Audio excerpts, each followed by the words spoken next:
and told us... Polluted water in hand, this Nigerian king is taking on the world's second biggest energy company, Royal Dutch Shell, in a London court. The tribal king of the Ogale community in the oil-rich Niger Delta is part of a group of about 40,000 Nigerians demanding action from the oil giant after oil spills devastated their communities for decades. I mean, there are strange diseases in my community. People are dying, sudden death. All of a sudden now, some people are impotent, low sperm count. We are dying. We need the courts to compel Shell to take immediate action and implement the United Nations report. They are very specific. Go provide them water. Go take medical history. Go and see what you have done and help. It's very specific in English language, not in Eleme language.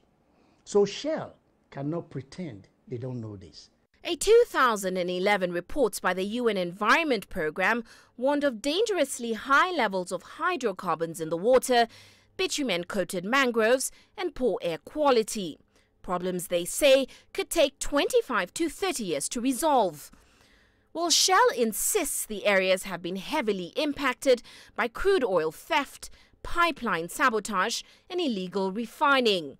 The Anglo-Dutch oil giant also argues that the case should be heard back in Nigeria, where its subsidiary, SPDC, runs a joint venture with the government. But many believe it is impossible to defeat the company on Nigerian soil. There is no vandalism going on in Ogale.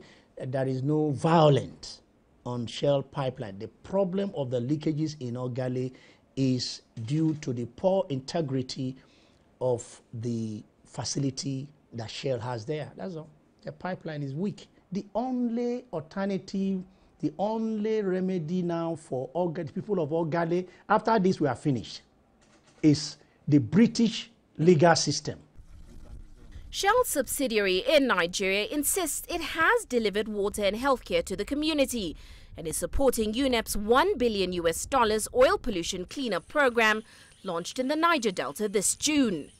In January 2015, Shell agreed to pay more than $80 million to a fishing community in the region, following a case brought in London. In December, a Dutch court permitted 4 Nigerian farmers and fishermen to sue the company for environmental pollution, potentially opening the door to other cases to be brought in the Netherlands. Uche Okoronkwo, CCTV.